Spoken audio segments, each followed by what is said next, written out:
Hello, and welcome to Message in the Middle with Marianne. We all know that life is hard, right? It's messy, it's unpredictable, but it can be wonderful all at the same time. My hope is that we can take a deep dive into self-development topics and explore life's lessons through book clubs, conversations, and interviews. And together, we can uncover the lessons that others have already learned to help us navigate this crazy, wonderful ride called life.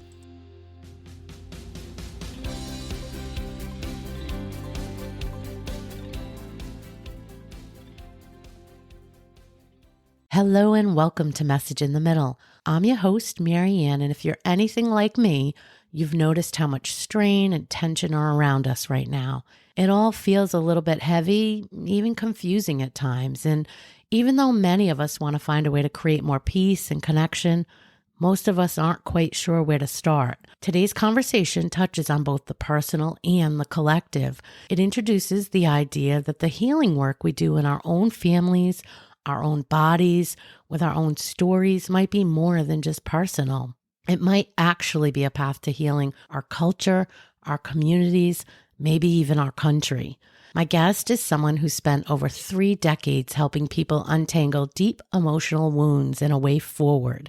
Phyllis Leavitt is a psychotherapist, writer, and spiritual seeker who has worked extensively with individuals, couples, and families around issues like abuse, trauma, and dysfunctional dynamics. Early in her journey, she wrote about her own healing in 2 books, A Light in the Darkness and Into the Fire, where she explored the power of connecting to divine source as a part of her recovery process. Phyllis went on to become the director of a sexual abuse treatment program in Santa Fe, New Mexico, before moving into full-time private practice. And now, in her newest book, America in Therapy, A New Approach to Hope and Healing for a Nation in Crisis, she's turning her lens outward to explore whether the tools we use to heal ourselves can be used to heal the nation.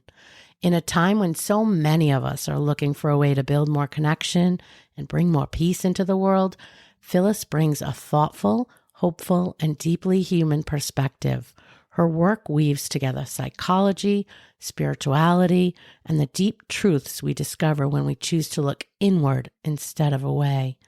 Welcome to the show, Phyllis. I'm glad to have you here with me. Well, thank you so much, Marianne. And that was a really beautiful way to kind of encapsulate my journey. So I really appreciate the way you put that together and express that because, I think for many of us, our lives are many threads woven together. And mine has been that too. Yeah, I think it's all one big puzzle and it takes all the pieces to sort of figure out where we are, right? So let's kind of talk about how we got here because as I said, you've spent decades helping people with healing their own pain and trauma and working with individuals and families, but it's definitely different what you're talking about now. So when is the moment that you sort of realized, hey, maybe if we look at some of these tools and we look through this same lens, we maybe can help on a bigger scale? Yeah, I don't know that there was a moment, but it was definitely an evolving process from going to therapy myself and working on my own childhood trauma and kind of unraveling the mystery that I was to myself. I didn't understand my reactions, my attractions, my coping mechanisms, and some of it felt kind of out of control, like something's running this ship, but even in my conscious mind, maybe I don't want to be saying or doing what I'm doing, but I'm doing it. And I think a lot of people experience that where there's something else kind of within us that's running the show and it feels out of joint with like our deepest essence of who we know ourselves to be. And so going to therapy was really the beginning of a big eye-opening experience for me of connecting some dots and remembering some things that I had buried that were really traumatic in my younger life, and beginning to realize that what I was experiencing in some ways was a product of what had happened to me and the conditioning that I had had. It wasn't necessarily a reflection of my essence. And I maybe, and perhaps like you, and probably like many people that are listening today, knew on some level that there was an essential part of me that wasn't who I was sort of being in the world in many instances, but I didn't know how to access that. And I originally turned to spirituality and meditation and different spiritual practices and kind of mindsets to try to heal, which were wonderful, and I did have some very deep and powerful connections to a source of divine love that was in me and outside of me, if you want to say it that way. And it didn't heal the trauma. And I think that's where I ended up in therapy. And then I became a therapist because it really was so life-changing for me that at that point, my children were very little, and I really wanted to develop a career.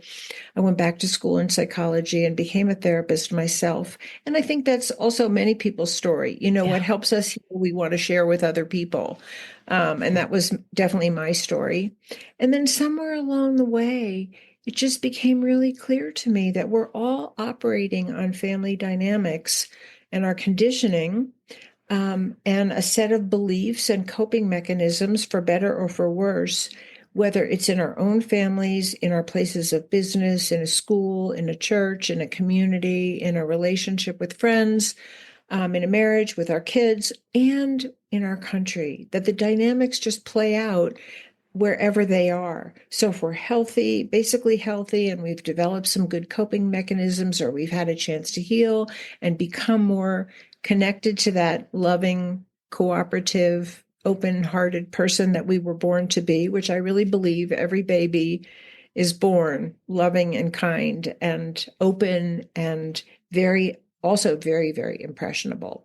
But if we get a chance to retrieve some of our original essential self, that we operate differently in the world of relationship with other people, that our worst behaviors, our most hateful, our most violent, our most discriminatory, our most greedy, our most prejudiced or righteous kind of slants on life really come from having learned those things from other people. That we're not born that way. And if we've learned them from other people, we can unlearn them. And I think that would be the heart of what I would say therapy does for us. And so then the idea came to me, well, a nation is just a group of individuals. Yeah. So if individuals get a chance to heal, they can change some of the structures and the family dynamics of the larger groups that we're all a part of. And I think we're in desperate need of that today. Yeah, I mean, everything you said makes complete sense to me. I have to say, my brain, though, immediately goes to, okay, so how do you get the whole world into therapy to get healed, right? Or at least the whole country. But I guess, I can talk myself off that ledge and say, like anything else, and sort of what I always say about this podcast, if I can just reach one listener for every story and help one person, it's probably similar, right? The more people that can heal, the more people that can get healthy and deal with their trauma and walk through the world a little differently, then I suppose we're creating that ripple. Well, I think it's a really good question, and I think many people have it. And, the naysayer in us will just say, that's not possible. It's just too far gone, or there's too many people in power that don't believe these kinds of things or whatever. But what I would say is, I can say this on an individual level, but I can also really say this on a collective level. When we have the will, we find the way. Mm. And, that's an old expression, but I think it's really true.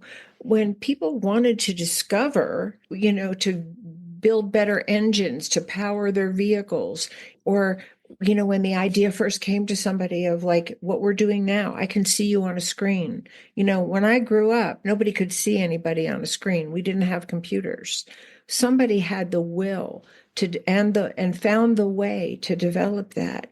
And I think what we're really facing on the collective level, as well as in our own lives, is when are we going to actually collectively say that our human relations are actually our top priority? We're as healthy as the family systems we live in, some of us, and we're as unhealthy as the family systems we live in. We put billions of dollars into our technologies, What if we put our resources into healing our human relations? So when you ask that question, which I think is a really valid question, I think for me, and this is one of the big reasons why I wrote the book America in Therapy, I think we have to educate ourselves. Yeah. You know, most people don't actually really know what the effects of intergenerational trauma are that go in untreated. It's definitely a bigger topic today, but does it inform government? Does it inform policy making?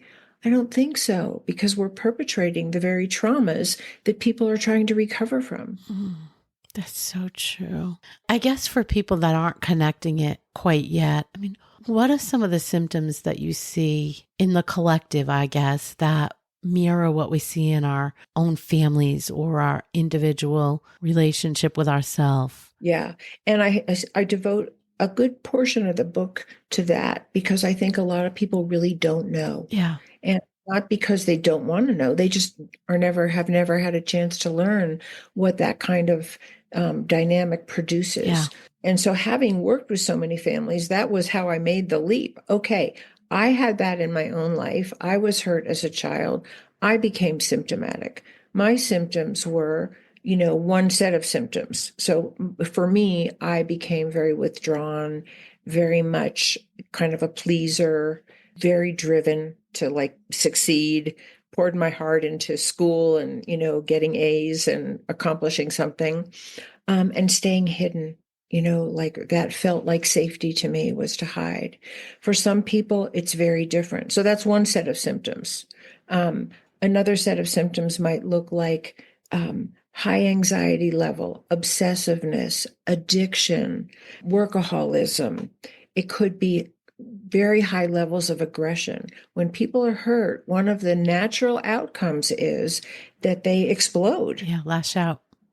So, yeah, so for me, I'm more imploded. For some people, they explode on the outside. Some people do Yeah. both.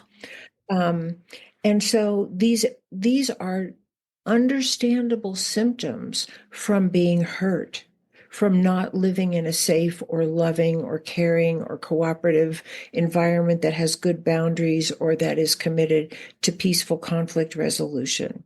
And when people aren't safe and when they're not loved to varying degrees, they become symptomatic. And in the world of psychology, what we know, and this really, I think, is not common knowledge. And so this is one of the many things I really try to point out with examples in my book, is that our symptoms are a call for help. Just like if you have pain in your body, it's a call for help for the body, and you get yourself to the doctor if you possibly can to get to the root of it and hopefully find some kind of relief or cure. Yeah. But what we do with our emotional and behavioral symptoms often is we just punish people, or we label them, or we blame them as lazy or inferior or unworthy or sinners, instead of saying, that symptom of that child raging in the classroom or not talking and hiding in a corner or not being able to make friends or failing in school or being the bully on the playground, that child is hurting and they need help. They don't need punishment. They need help. They may need limits and boundaries, but they need help. And so the worst of what we see in our culture and our society of acting out, the intense levels of greed, of discrimination, of outright aggression, of ostracizing certain segments of the population or judging them, these are all symptoms of mental unwellness. And that's why when I look at America as a family, I call it the family of America. What's happening in the family of America that we're producing mass murderers, that we're producing such inequality in wealth, such discrimination in the justice system? These are symptoms of a family at risk, which we are. Yeah, for sure. And so for some of us, I think we feel the weight of that heavier than others, right? There are certainly people that really Sure. understand and feel sort of that tension I mentioned before, and sort of the brokenness of where we're at right now in the country. And I guess a lot of times people feel like they can't make a difference. It's too big to do anything. How is little old me going to do anything that's impactful? Back to, I can't heal everybody, so I can't do anything. What do you suggest to people so that they can feel like they are making a difference, that they can impact? Do you have a suggestion so how people can? Yeah, well, one of the things I want to say is that, that question comes up a lot for people. I think more and more people today have that Yeah. question. Some people are just resigned and it's like, well, there's nothing I can do. This is out of my hands. It's too big for me. What Yeah. can one person make a difference? And so I would say this, first of all, I think that's a very human feeling to have because what's happening in our country and in the world today is really enormous. And it is really hard for one person to make an impact. And these are some of the things I would say that, first of all, I really believe every one of us can have an impact. I think to the extent that we are loving and kind and generous and open-minded and nonviolent and committed to nonviolence and to peaceful conflict resolution and committed to fostering some kind of brotherly, sisterly love in the world, if you impact one person or 100 people, it makes a difference. And, and I look back and there's a few people in my life that really made a difference in my life because they saw me, because they valued me, because they treated me well, because they saw strengths that I had or gifts that I had and they encouraged me. And those people were extremely meaningful and life-changing for me.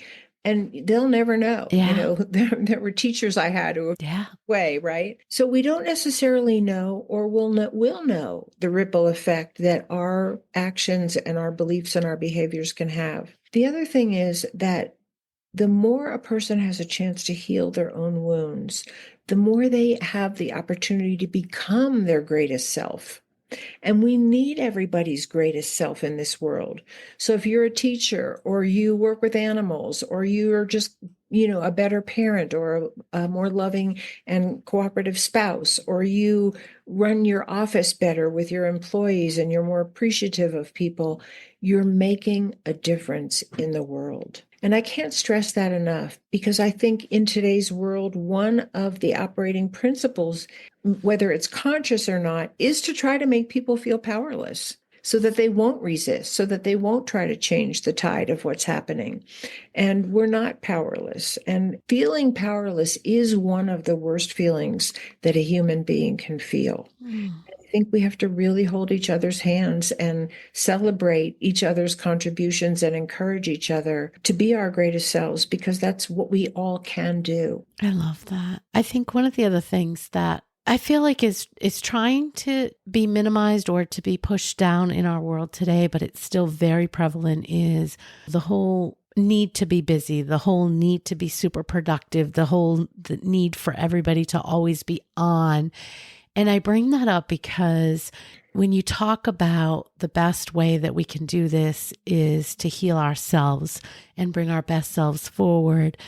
So a lot of dots start connecting for me on that. I think women who are naturally, I hate to say this, but I'm going to, are naturally more inclined to be the connectors, be the bridge builders, be the people that are looking to create the peace. They're also the busiest. They're also the ones that are carrying such a load between family and work. And, obviously there's exceptions and I'm generalizing, but we do know that the women of the world tend to have a lot of weight on their shoulders. So how do we encourage women? And again, they also put themselves last very often. How do we encourage women to really see the value in this being bigger than themselves even? This is being something for their children, for their grandchildren, for their great-grandchildren, because it is that big. So I'm not quite sure I'm following your question. So what I'm getting is that you think maybe women have so many messages of who they should be that they can't fulfill them all. Yeah. I mean, I just feel like women have a heavy load on them and often feel the brunt of that, right? There's a lot of women out there that are really struggling for ways to balance everything they have or prioritize everything they have on their plate. And oftentimes that puts themselves in the back burner. And I think in order to heal, in order to get to their own trauma, in order to bring their best self forward, which is what you're suggesting will help the world get to a better place, they need to figure out how to make time for themselves, how to make time to heal, how to prioritize that. I guess I'm just trying to say, like, do you have any message there for women to help with that? Well, I would say a couple of things. One of the things I would say is it's hard to be a woman in this world, and it's equally hard to be a man Sure. because the messages men get are not terribly constructive all the time either. But in answer to your question, what I would say is, though I actually don't talk about the male-female issue in my book because it's such a big issue that I think it would take up more space than what I have in this particular book. Yeah. But in a way, you could say that my book is a feminist approach to politics because it honors love, it honors safety, it honors human connection as actually what I think we need to survive here on this planet. I think to the extent that we lose human connection, we're more able to bomb, we're more able to hate, we're more able to make nuclear weapons, we're more able to steal from other people, which only creates more violence and multiplies on itself, which could be the end of the human race. And I really think that's not far off thinking. We're very war-minded here, and we have the power to wipe out life as we know it. So you could say my book in a way is a feminist approach, which is honoring what the feminine brings to the table. That's not to say that what the masculine brings to the table is any less important, but it's the balance that we need. Yeah. So, what I would say is what I think is really hard for being a woman today is, and I was a single mother for most of my children's childhood. And so I had to be the mother, be the father, be the breadwinner, whatever that was. Yeah. And it was really hard. It was really, really hard. And what I want to say is absolutely find a way to take care of yourself. And of course, if you have to earn a living to pay your rent and put food on the table for yourself and your children, you have to do it. You can't just say, I'm going to take care of myself today and forget that. On the other hand, don't give up on finding a circle of human connection, finding a place of meaning, finding a place where you get to turn inward. I did a lot of journal writing through many, many years. I still do. But I did a lot of journal writing through the years when I was a single mom, and just making that connection with myself, and then having a small group of women friends that I was close to and could share with was the food I needed to keep going, that filled my tank. But also to really, whether you receive this message in the world or not, to know that the feminine qualities of love and connectedness and openness and nurturance and deep caring and the desire to work things out rather than go to war is so needed.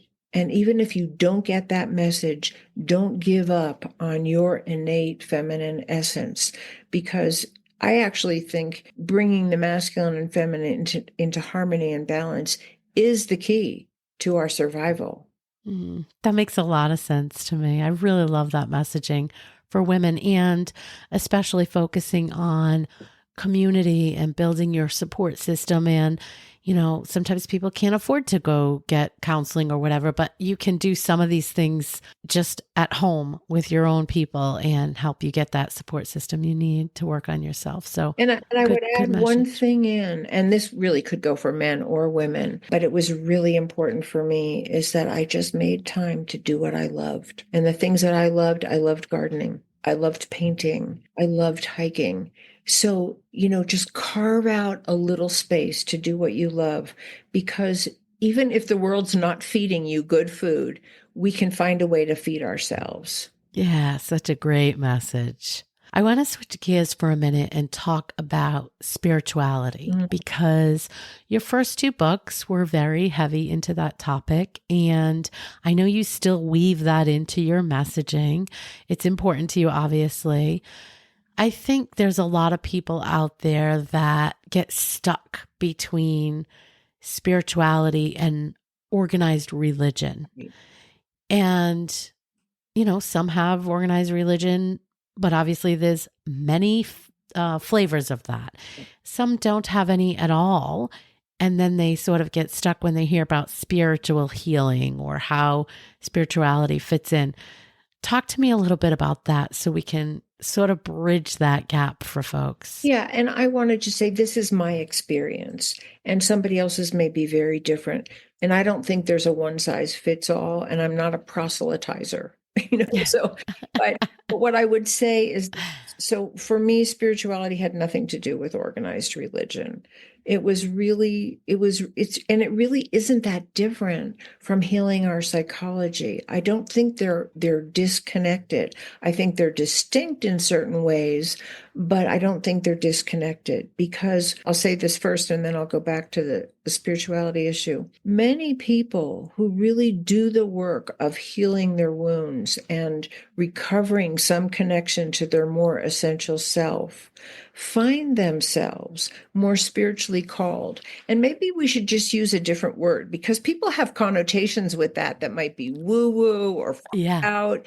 And exactly. For me, it's nothing like that. There's nothing woo-woo about what I experienced, although maybe some people would say it is.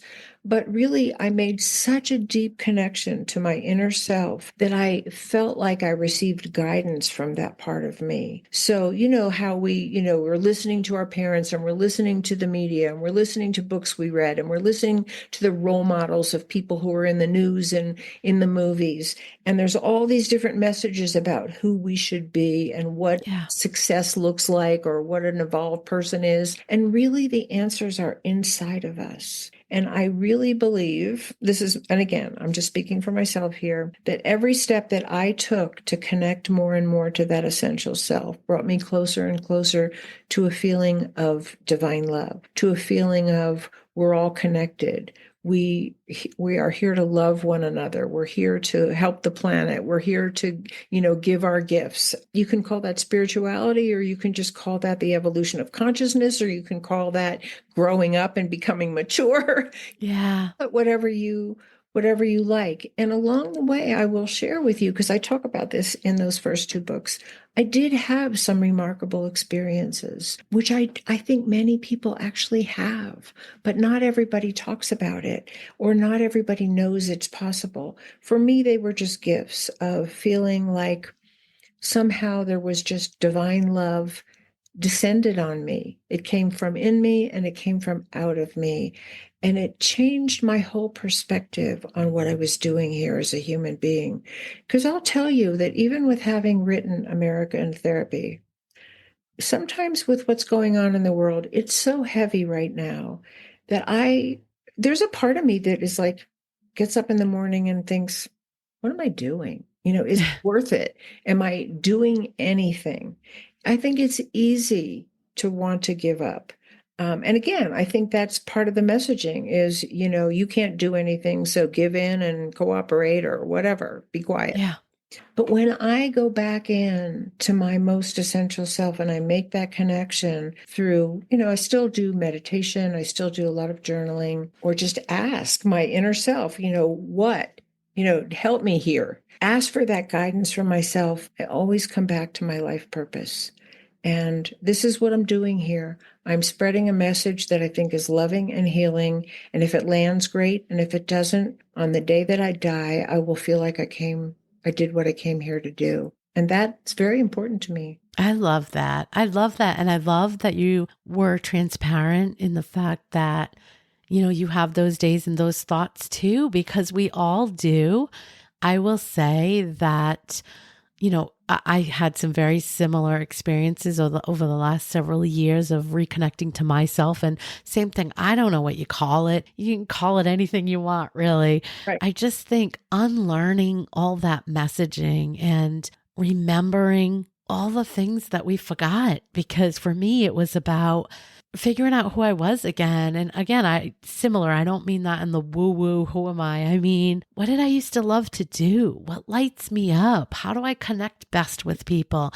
All the things that get sort of minimized in life when it gets busy and, the world just sort of takes over. So I appreciate that message. And I do think it'll land, and certainly not with everybody, but that's okay. That's okay, because none of us are for everybody. So I think the fact that when you look at yourself and you really ask yourself, what do I love to do? What lights me up? What makes me feel full? And it's this, then you're doing the right thing. Right. And that's what makes life worth living, And Yeah. then I try to imagine a world where we taught that to all children, where they were safe and they were fed.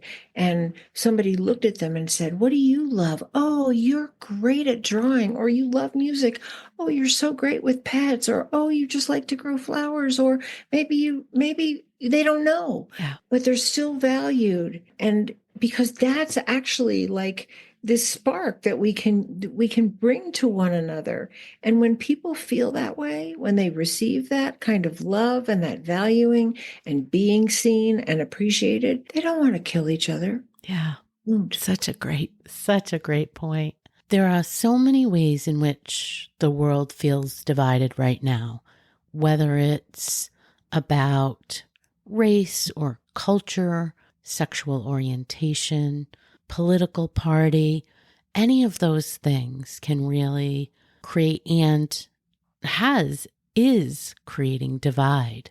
So I guess my question for you is, when we think about how to heal the collective, how to heal the country, what do you say to those that feel like they can't get their point of view heard, that they can't prove their point of view, and they are trying to prove their point of view, and maybe even feel like they're on the losing side, if you will, with air quotes around losing?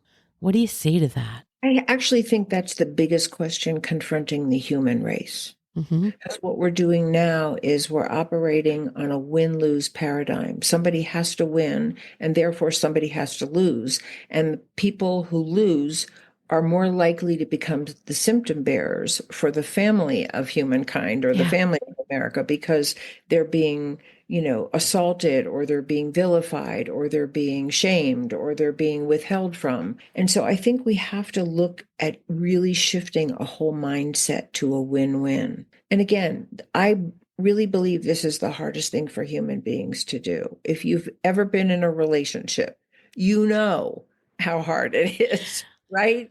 When you're 30 years married. Yes, I know. right.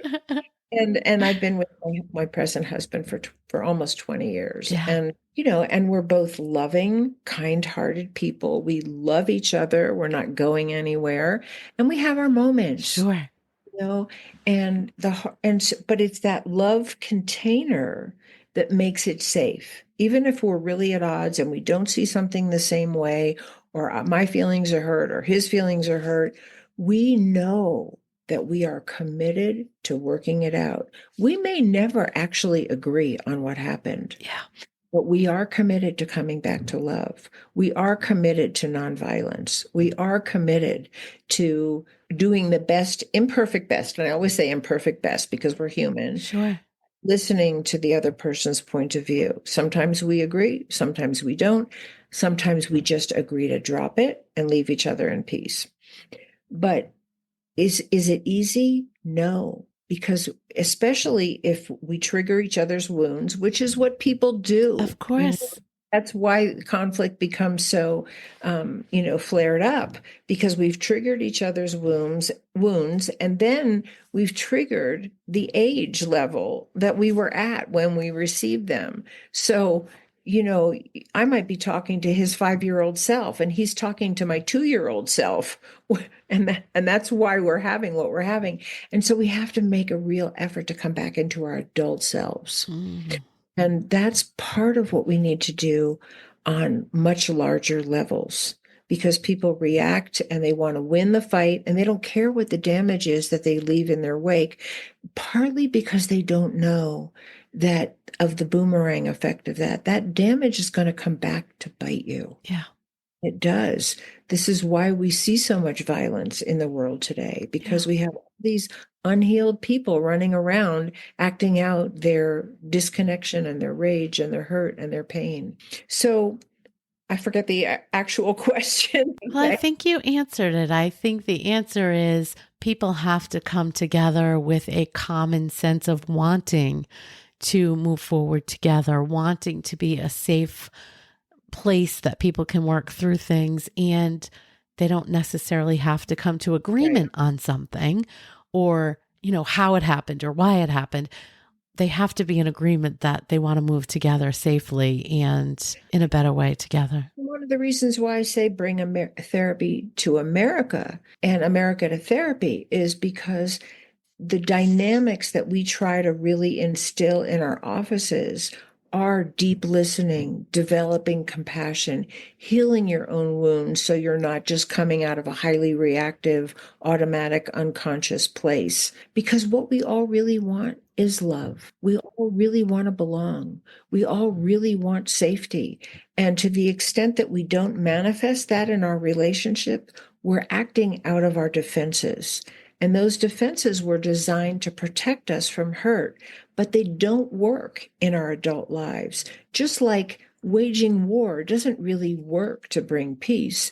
There might be a period of peace, but what do we have? We just have the next war. So it really is about taking the skills that we learn in therapy, healing our own wounds, learning how to listen deeply, committing to nonviolence, taking ultimate responsibility for my part in the relationship. I think that's one of the hardest things for us to Yes. do. We just Yes. all want to blame somebody else. So it takes, I always say waging peace is much harder than waging war. Waging war is just a big reactive explosion. Waging peace means you actually have to take control of your own behavior and be responsible for yourself. And the more people that do that, the more people will follow, because you may have had this experience in your relationship, and I've had this in mine. If one of us stops reacting and brings some kind of healing energy to the table, the other person wants to go there. Yeah, absolutely. And may I share a quick story with you? Yeah, of course. This is really relevant to what's going on in the world as well as in our individual lives. Many years ago, I went to a talk by a man named Craig Barnes, who was, among his many endeavors, he was an international mediator. And I'll never forget what he shared in this talk. He said that when he sat down with warring parties, obviously they had reached some place where they were willing to sit down and listen to each other with a mediator present. But what he did was he always started the conversation with each side sharing their pain, sharing, the people they had lost, the towns that had been destroyed, the sacred places that had been bombed. And once they were able to hear each other's pain, they could start to build a connection. That makes sense. And I feel like, that's what good therapy does. It helps people sit down and listen to their pain without having to be right, but with the hope of reconnecting. Yeah. Well, and it makes it all a little more human, right? It makes it all a little more tangible. So let me ask you, you're out here doing these talks and sharing this information. And are you hopeful? Are you seeing any changes or any threads of hope that this type of healing will happen? I can't predict the future. I'm hopeful because I believe in people. I believe that every baby is born a loving, beautiful, essential, stellar little manifestation of life. I really believe that. I've never seen a baby that I thought was unlovable. It just doesn't happen. So I have hope. One of the reasons why I have hope, and I believe we're in a very difficult time, so I'm not minimizing what we're experiencing, but a couple of things. One thing is, I think that there are many more people in America and around the world, and I can't speak for every country because I don't live in every country, but if I was just going to speak for America, I think there are many more people doing wonderful acts of service and kindness and generosity and being neighborly and helping each other than reach the news. So I think there's a lot more goodness and help and brotherly love than we see, splashed all over social media and the news stations. So that's one thing that gives me a lot of hope. I mean, people, people just really showing up when somebody's needed. So that's one thing. And the other thing is there's things like, I don't know if you've heard of this, but I actually spoke on a podcast with someone who was, I don't know if he was involved with an organization called the Braver Angels. Oh, I haven't heard of it. Actually, they're all across the country, and they bring so-called red and blue together people to talk. And they discover that they're not that different. Yeah. Sort of being programmed to really be divisive and to blame each other when we're all really human beings who want the same thing. Yeah. The other thing that gives me hope, and I hope that there's hope in this, is that, when do people come to therapy? They only come when it's really bad, Mm-hmm. when they really are at a loss, when they're really in a lot of pain, when something really isn't working in their lives and they don't know what to do. And I think we're at that place as a human race. So if there was ever a time for us to come to therapy as a nation, as a collective, as a species, it's now. Oh, yeah. I don't know if that's a good or bad thing, but I agree with you on that. If there is one message that you can put out there to our listener, what would it be? You matter.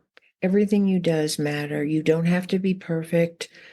Sometimes it's just a matter of getting back up and shaking yourself off and giving it another whirl.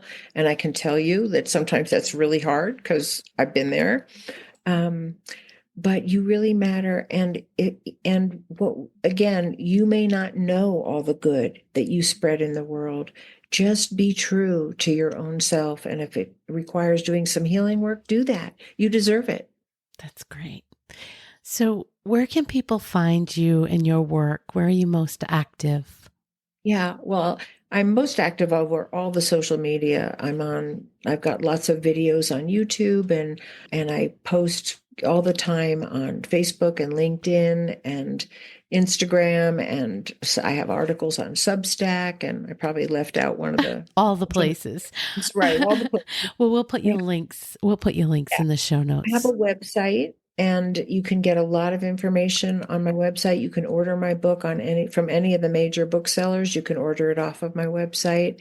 And I've also just put out, and if you contact me on my website, I will put you on my mailing list because I do frequent mailings of just related topics and, things that are related to America and therapy that I find are meaningful and kind of an addition to what I've written. And I also have just created a book bundle, and I'll give you that link, where you can get the ebook, the audiobook, and a full course based on my book, America and Therapy, that you can apply to your own life, and some other conflict resolution PDFs that I've put out. So I have lots of offerings, and you can and I'll put them. They're going up on my website right now, and they're also going to be in my social media. Great. Yeah, we'll definitely add that link in for folks. This has been a great conversation. I hope that people at least entertain the idea of American eating therapy is probably not a stretch, but the concepts that you bring here and how we can apply the things that we've learned for ourselves and take them forward to a bigger platform. So thank you for sharing this and the work you're doing. Well, thank you for having me and for, really steering the conversation in such a meaningful way. I really appreciate you. And thank you again for having me here today. You are very welcome. Thanks so much for listening to today's episode of Message in the Middle. I hope you found something in this conversation that reminded you that you're not alone and that midlife isn't about winding down. It's about waking up. You're not done. You're just becoming. If this episode speaks to you at all, please share it with a friend who needs to hear it. And if you're enjoying the show, I'd be so grateful if you could take a moment to leave a review. It really helps other women find this community and this podcast. Until next time, take care of yourself.